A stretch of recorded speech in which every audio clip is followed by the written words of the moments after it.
জুলাই আন্দোলনকারীদের ওপর প্রাণঘাতী অস্ত্র ব্যবহারের নির্দেশ দিয়েছিলেন তখনকার প্রধানমন্ত্রী শেখ হাসিনা। মার্চে ফাঁস হওয়া একটি অডিও ক্লিপ বিশ্লেষণ করে এর সত্যতা পেয়েছে বিবিসিআই। তারা বলছে, অজ্ঞাত এক জ্যেষ্ঠ সরকারি কর্মকর্তার সঙ্গে কথোপকথনে তিনি বলেছেন, যেখানেই পাবে গুলি করবে।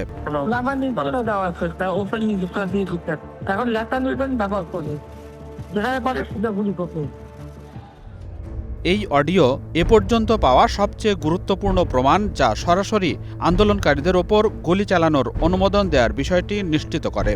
একটি সূত্র বিবিসিকে জানিয়েছে, 18 জুলাই গণভবন থেকে শেখ হাসিনা ওই ফোনালাপ করেন। তবে অডিওটি কে ফাঁস করেছে তা স্পষ্ট নয়।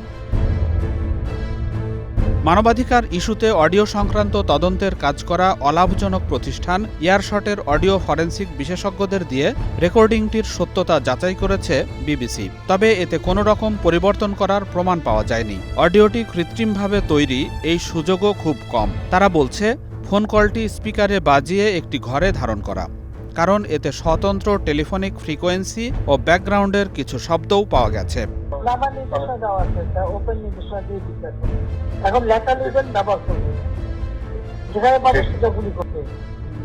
এয়ারশটের বিশেষজ্ঞরা রেকর্ডিং জুড়ে ইলেকট্রনিক নেটওয়ার্ক ফ্রিকোয়েন্সি শনাক্ত করেছেন, যে ফ্রিকোয়েন্সি অন্য একটি ডিভাইস থেকে অডিও রেকর্ডিংয়ের ক্ষেত্রে প্রায়ই উপস্থিত থাকে। এটি এমন একটি সূচক যা প্রমাণ করে অডিওটিতে কোনো হেরফের করা হয়নি। বিশেষজ্ঞরা শেখ হাসিনার বক্তব্যে ছন্দ, স্বর ও শ্বাসের শব্দ বিশ্লেষণ করেছেন এবং ধারাবাহিক নয়েজের স্তরও শনাক্ত করেছেন। তাতেও অডিওতে কৃত্রিম কোনো পরিবর্তন আনার প্রমাণ মেলেনি। এটি সহ শেখ হাসিনার বেশ কিছু ফাঁস হওয়া অডিও নিয়ে ব্রিটিশ মানবাধিকার আইনজীবী ও আন্তর্জাতিক অপরাধ ট্রাইব্যুনালের পরামর্শক টবি ক্যাডম্যান বিবিসিকে বলেছেন, রেকর্ডিংগুলো শেখ হাসিনার ভূমিকা প্রমাণে গুরুত্বপূর্ণ।